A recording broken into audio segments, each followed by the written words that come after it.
Ana Bolós es experta en crecimiento estratégico y transformación digital con foco en datos de inteligencia artificial. Es licenciada en Derecho, máster en Data Science y Big Data Analytics. Tiene una larga carrera como consultora en creación de valor para empresas. También es profesora de gestión estratégica de intangibles y actualmente eres además responsable de relaciones institucionales y alianzas estratégicas de Women in Tech.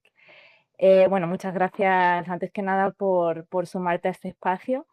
Vienes de liderar, bueno, producto, marketing y transformación durante muchos años en entornos muy distintos. Si tuvieras que describir qué ha cambiado de verdad con la inteligencia artificial en los últimos 12, 18 meses, ¿qué dirías que ya no tiene vuelta atrás? Pues yo creo que lo que nos ha facilitado la inteligencia artificial es una herramienta para gestionar el 100% del valor de nuestras empresas. O sea, considero que no todas las empresas a día de hoy son conscientes de ello, ¿no? Entonces, para todo esto, yo creo que hay que entender dónde reside el valor hoy en día en las empresas, ¿no? Nuestras normas contables, que son de los años 70, se crearon cuando el valor de las empresas estaba en edificios, en inventario, en maquinaria, pero todo esto ha ido evolucionando y cada vez se ha ido depositando más valor en los intangibles, ¿no? Que esos intangibles, pues es ese valor invisible que no vemos, que puede ser el talento, puede ser el know-how, la propiedad intelectual, los procesos, la inteligencia artificial, ¿no? Y ha llegado un momento, hoy en día, en el que realmente entre el 58% del valor de las empresas según Brand Finance y el 92% del valor de las empresas según Ocean Tomo, que mide el valor de las empresas Standard & Poor's, que deberían ser nuestra referencia, es valor intangible. Con lo cual, ¿qué es lo que ahora mismo pesa más en las empresas? Pues la capacidad que tenemos para personalizar, para alinear y orquestar ecosistemas complejos. Entonces, la aparición de la IA lo que nos permite a día de hoy era algo que hace muy poquitos años era impensable, que es poder organizar y orquestar todos estos intangibles para amplificar su valor y para multiplicarlo incluso dentro de las empresas. Con lo cual, bajo mi punto de vista, la inteligencia artificial sigue todavía percibida por la mayor parte de las empresas y directivos como una simple herramienta de inteligencia tecnológica, pero verdaderamente la IA lo que es una herramienta poderosísima para ayudarnos a multiplicar el valor de las empresas y poderlo incluso medir y ser conscientes a la hora de tomar decisiones de qué es lo que representa el valor de las empresas. Y un poco en la línea que estabas diciendo, ¿cómo pasa la IA de ser esa conversación sobre innovación, transformación, tecnología, a tener ese impacto real en operaciones, productividad y procesos?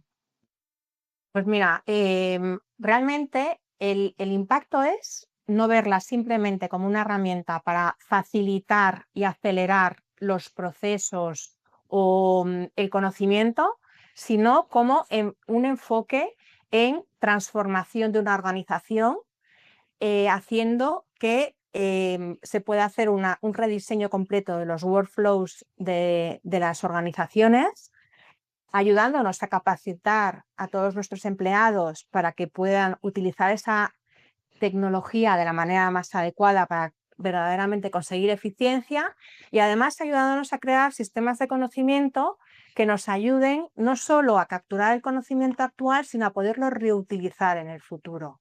Entonces, no es simplemente la herramienta aplicada a un capital, sino un ecosistema que nos permite transformar una organización y además poder ayudar a empoderar a nuestros empleados para que puedan enfocarse en tareas donde puedan desarrollar su pensamiento crítico y poder automatizar todo aquello que sea transaccional. En esa línea en la que estabas hablando del desafío de capacitar a los empleados, que parece un gran reto en el contexto actual de las organizaciones españolas, qué desafíos o qué retos hay en el punto en el que estamos, porque bueno, Sí, parece sí, como que todo el mundo la usa un poco por su cuenta, pero en la sí. mayoría de empresas no hay, ¿no? Esa cultura. Lo primero, o sea, que hay que entender es el ecosistema empresarial español, ¿no? Con ese ecosistema de pymes, que es verdaderamente lo que constituye la mayor parte del tejido Sí. empresarial español. Entonces, si tomamos en cuenta datos de que tan solo el 2,9% de las pymes españolas está digitalizado, o sea, esto ya nos hace una idea, ¿no?, del grandísimo reto que tenemos por delante. Además, creo que también hay que tener en cuenta que no solo esta falta de capilaridad en la digitalización, sino que también hay islas de innovación, ¿no? Madrid representa el 4, o sea, tiene un 4,2 de digitalización, o sea que fijémonos que Madrid es de lo más avanzado y solo es un 4,2, pero es que en otras regiones estamos alrededor de un 4,1%, perdona, de un 1,4% de digitalización. Con lo cual, realmente el gran reto, yo creo que es por parte de las grandes corporaciones que sí que están en esa fase de digitalización, que hagan de motor para todo el ecosistema, ¿no?, de stakeholders con el que trabajan y que puedan ayudarles a digitalizarse y les animen y motiven a digitalizarse. Entonces, realmente el reto es enorme en España. Sí, por esa complejidad del ecosistema, ¿no? Que estábamos Mm, hablando. sí, Y en el justo. momento en que estamos, ¿en qué procesos o departamentos, desde tu punto de vista y tu experiencia, se están viendo ahora mismo unas mejoras más claras y medibles? Que antes hablábamos también de la importancia de medir, ¿no? Bueno, yo creo que el de operaciones y logística es uno de los reyes, ¿no? Hoy en día, o sea, se están llevando a cabo optimizaciones en la cadena de suministro, se está llevando además unas reducciones de inventario de hasta un 20% por poder tener en cuenta el inventario en tiempo real, ¿no?, en las organizaciones. Por otro lado, todo el área, sobre todo más de marketing, ¿no?, de atención y experiencia de cliente, la inteligencia artificial se está aplicando a la toma de decisiones complejas, con lo cual también ahí el salto es exponencial. Y en tercer lugar, te podría hablar de, por ejemplo, a ver, déjame que se me ocurra un tercero así potente. em, Ahora mismo no se me ocurre. Sí, son quizás estos sectores, bueno, hablabas antes de medir, ¿no? Es en los que Sí, medir es mucho más sí, sencillo, hay como unas métricas más claras, ¿no? Ujú. justo. Y decimos mucho, bueno, hablamos mucho de que la IA pues acelera, ¿no? Resultados, Sí. procesos, pero también sabemos que puede amplificar el caos, ¿no? Si hay datos de mala calidad, Sí. ¿cómo crees que se debe abordar esto? Pues lo primero aquí, fundamental, una gobernanza sólida. Es verdad que se ha demostrado, ¿no? Hay datos de Pricewaterhouse, por ejemplo, que demuestran en estudios que el 60% de los directivos que han participado en esos estudios consideran que la Responsible AI incrementa el ROI. ¿Vale? Ujú. Entonces, fundamental, una gobernanza adecuada. Importante la calidad de los datos. Es verdad que al final, si los cimientos sobre los que estás trabajando toda la transformación de la organización no son los adecuados, pues lo que tienes son malos resultados, mediocres, ¿no? Yo siempre digo que la inteligencia artificial es el reflejo de tu propia organización, que no puedes pretender que venga a hacer milagros. O sea, lo que tienes que hacer es, primero, tener esa visión estratégica de todas esas capacidades organizacionales, intentar entender cuáles son las necesarias para ser desarrolladas para poder escalar y ponerte manos a la obra primero con ellas y luego aplicar la IA, porque ya te digo que si aplicas IA sobre datos mediocres, son resultados mediocres. IA sobre decisiones mediocres, un resultado muy, muy negativo. en nuestro equipo justo hacemos siempre mucho hincapié, pues como al final nosotros trabajamos los datos en eso, ¿no? En que la IA pues solo genera impacto real si el modelo de datos es fiable y consistente. ¿Cómo crees que se traduce eso al negocio? ¿Cómo trasladarlo a niveles de liderazgo, ¿no? ¿Cómo expresar esa importancia de la calidad de los datos que comentabas? Pues yo creo que en negocios son los primeros que lo ven, ¿no? Cuando han tenido un impacto que no es el esperado, eh, y buscan el porqué de ese impacto negativo o no, no deseado, se dan cuenta de que están trabajando pues, con datos que no están ni tratados, ni limpios, que realmente no son activos para la compañía, ¿vale? Que son más un lastre que un verdadero activo. Entonces, yo creo que lo que tienen que entender, lo primero, es que los datos son el patrimonio, ¿no? de las compañías y que tienen que cuidarlos como si fuese oro, porque de eso yo creo que parte todo lo demás. Ujú. Y ahí al final es inevitable, como comentabas, ¿no? Hablar de Mm. gobernanza y de seguridad. ¿Cómo equilibrar esas dos conversaciones? Control y gobernanza y seguridad por un lado y adopción de la IA y generación de valor por otro. Pues lo que es importante es tener comités, ¿no? de seguridad del dato y tener dentro de toda esta gobernanza que participen diferentes departamentos.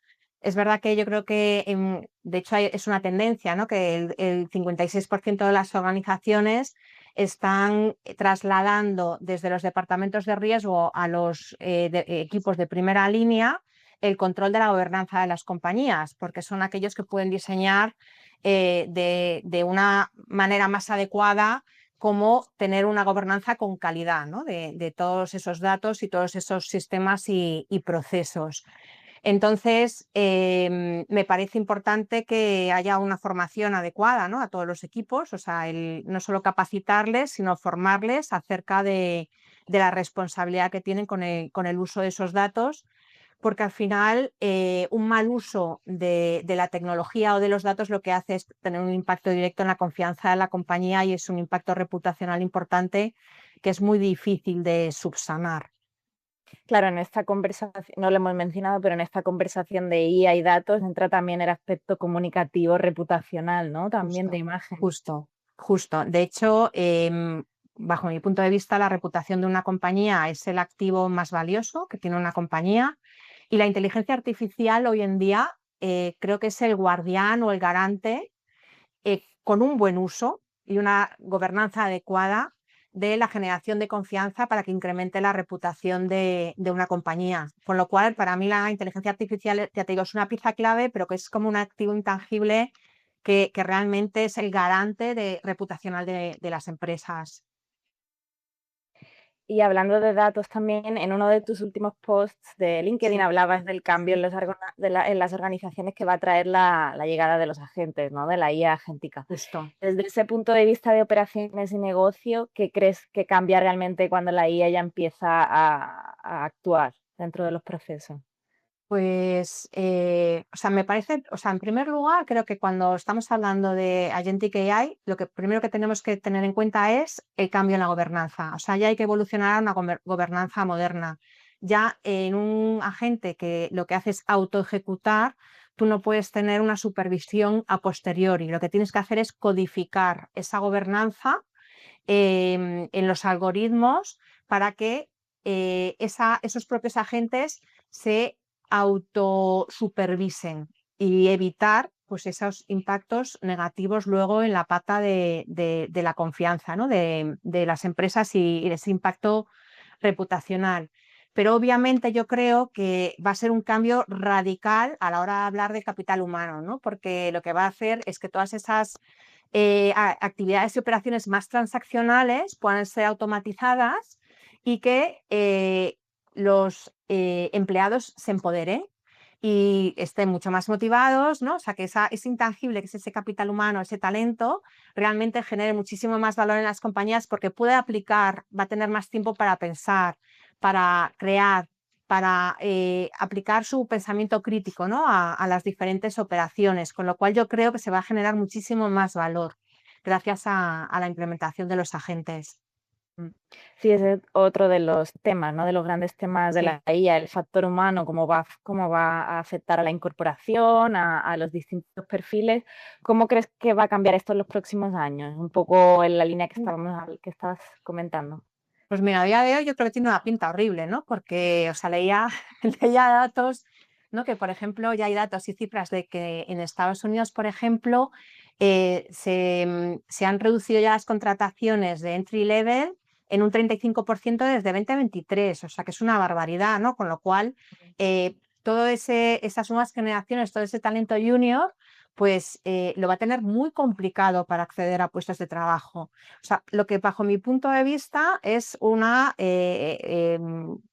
visión estratégica muy cortoplacista y no tener visión en el medio y largo plazo, ¿no? Porque los seniors de ahora han sido juniors que han aprendido, ¿no? Y entonces me parece que es fundamental hacer un replanteamiento. De hecho, también en estudios en Estados Unidos, el 40% de los líderes globales han reconocido que ya han cortado las contrataciones en esas posiciones entry level, ¿no? Y luego además, si esto lo sumamos a que por otro lado el talento senior en 8 años vamos a tener una cantidad de jubilaciones increíble, o sea, solo con datos de Estados Unidos, por ejemplo, va a haber como unas 18 millones de jubilaciones en 2032 y solo 13 millones de jóvenes que se incorporarán a posiciones laborales, con lo cual ya ahí solo tenemos un gap de casi 5 millones, ¿no? de profesionales que van a faltar. Entonces, si a eso lo sumas que siga habiendo recortes en posiciones entry level, ¿qué nos vamos a encontrar dentro de 8 o 10 años? ¿En una empresa gobernada por algoritmos sin profesionales con criterio suficiente para poder supervisarlos? Además, o sea, creo que otro de los grandes retos, ¿no? Ahora mismo es que al haber ese recorte de posiciones entry level, ¿qué está pasando con los seniors? Los seniors se encuentran que sí, que les capacitan con inteligencia artificial, pero tienen muchísimo más volumen de trabajo y además hay datos, ¿no? De que el 50% de las veces que tú estás utilizando inteligencia artificial comete errores, con lo cual esto genera un impuesto de corrección para los seniors, ¿no? Porque tienen que dedicar 4 o 5 horas extras a la semana para corregir todos esos errores. Con lo cual, bajo mi punto de vista, yo creo que habrá que hacer un replanteamiento completo de cómo se va a gestionar el talento a partir de ahora y realmente creo que hay que intentar entender el valor de los juniors si no queremos canibalizar el futuro de nuestras empresas. Y ahí relacionado con el talento está otro gran desafío que trae la IA, ¿no? Que es el cambio en las culturas corporativas, en las empresas, que eso es algo que me imagino que tú ves muy de cerca Sí, en tu sí. trabajo. ¿En qué punto estamos ahora en cuanto a cambio de cultura corporativa? ¿Cómo están las empresas ahora? Porque parece que está todo el mundo un poco que no sabe qué hacer, ¿no? Pues mira, una de las cosas que en mi experiencia, ¿no? Es uno de los grandes handicaps, ¿no? En las compañías es que pretenden que con implementar tecnología ya van a transformarse y ya van a solucionar el futuro de sus empresas. Y realmente, bajo mi punto de vista, hay que empezar por una transformación cultural. Hay que Ujú. preparar a los equipos, hay que explicarles que la inteligencia artificial no va a sustituir sus puestos de trabajo, sino que lo que les va a hacer es dotarles de ese empoderamiento para que puedan verdaderamente ofrecer un trabajo mucho más cualificado. Y además, como te decía antes, o sea, bajo mi punto de vista, para mí la inteligencia artificial es el reflejo de tu compañía. Entonces, si tu compañía no está preparada, la inteligencia artificial va a ser tirar el dinero a la basura, literalmente. Y al final, cuando todo va más rápido, el riesgo también está como en decidir peor, ¿no? Y en Totalmente, saturar. O sea, por un lado decidir peor y por otro saturar al equipo efectivamente. también. Sí, ¿Qué sí. papel juega el liderazgo ahí? ¿Cómo Pues proteger el todo. O criterio? sea, yo bajo mi punto de vista, yo creo que el liderazgo hoy en día, primero, tiene que asegurarse que hay esa estabilidad cultural en la empresa, ¿no? Para operar el cambio tecnológico. Debe sobre todo, además, asegurarse de la capacitación de sus empleados. O sea, hay datos de Ontisa, por ejemplo, que el 78% de los trabajadores hoy en día están reclamando que se les forme en inteligencia artificial. Un 78%, o sea, esto quiere decir que no está ocurriendo y eso es un problema de liderazgo. Entonces, si tú estás dotando a tu empresa de tecnología, pero no preparas a tus empleados para utilizarla, no vas a tener los resultados adecuados. Luego, por otro lado, a nivel de gobernanza, ¿no? Creo que los comités de dirección son ahora los que deberían responsabilizarse, ¿no? de asegurarse que todos esos agentes de inteligencia artificial que se están implementando en las empresas em, eh, eh, funcionan adecuadamente y además están controlados adecuadamente. O sea, tienen un papel los líderes hoy en día de muchísima mayor involucración en toda esta transformación. O sea, bajo mi punto de vista, además, la transformación en las empresas no es un tema de tecnología, es un tema de negocio, es un tema que debe liderar el CEO. O sea, debe ser top-down y debe ser el CEO el primero que lo impulse. Y en sectores donde ya se trabajaba muy rápido, como puede ser el tecnológico, el de ¿Sí? operaciones, el de marketing que mencionabas antes, ¿qué está cambiando de verdad ahora? ¿Está habiendo una redefinición de roles, una redistribución del valor dentro de los equipos? Cómo se está abordando? Yo creo que ahora mismo lo que está habiendo es una redefinición de roles y de enfoque por parte de cada uno de los diferentes roles a la hora de poder ser más estratégicos y poder aportar más calidad a los proyectos que están realizando gracias a que parte de su trabajo está ahora mismo automatizado. Y luego, pues también siendo realistas, en muchas empresas está suponiendo que está habiendo reducción de personal y dejando mucho en manos de la tecnología.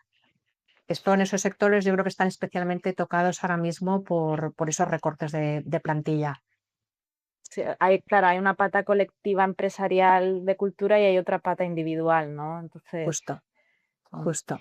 y abordando también tu labor dentro de la organización Women in Tech, ¿crees que la IA nos trae un momento propicio para poder crear un ecosistema un poco más inclusivo, más multidisciplinar? ¿Cómo trabajáis ahí desde la organización? Pues mira, yo creo que yo como percibo, ¿no? la inclusión o la mayor diversidad de mujeres en el ámbito de la tecnología no es simplemente por necesidad de tener un cupo, ¿no?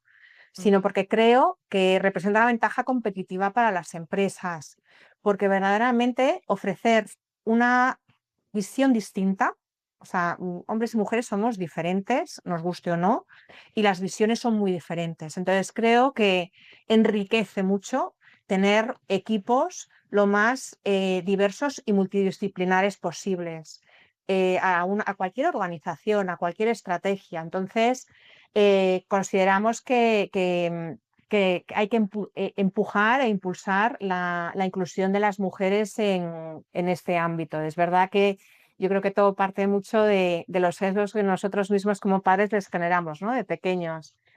Pero, pero creo que hay mucho trabajo que realizar y que creo que va a haber una gran ventaja para las compañías que se decidan apoyar la mayor incorporación de mujeres en posiciones de tecnología. Y bueno, volviendo al ámbito empresarial Sí, y por redondear un poco la conversación, si una organización quiere como prepararse para los próximos 12, 18 meses, vamos a mirar un poco sí, ahí corto plazo, no solo a nivel tecnológico, sino cultural, como sí. comentábamos, ¿qué 3, 4 conversaciones crees que deberían estar teniendo ya sobre negocio, operaciones, liderazgo? Pues yo, mira, lo primero, y lo tengo clarísimo, es entender qué es lo que está generando valor en sus empresas. O sea, y no es solo lo que recogen sus balances, ese 10% que es prácticamente activos físicos, que es lo que refleja el balance. O sea, deben de hacer un análisis muy introspectivo de sus propias organizaciones y entender que está generando valor. Además de entender que está generando valor, el poder eh, monitorizar esa generación de valor para poderlo monetizar y poder tomar decisiones informadas dentro de los comités de dirección sobre el 100% de lo que genera valor y no solo sobre un 10% que es lo que tienen ahora mismo encima de las mesas, ¿vale? Para mí esto es fundamental.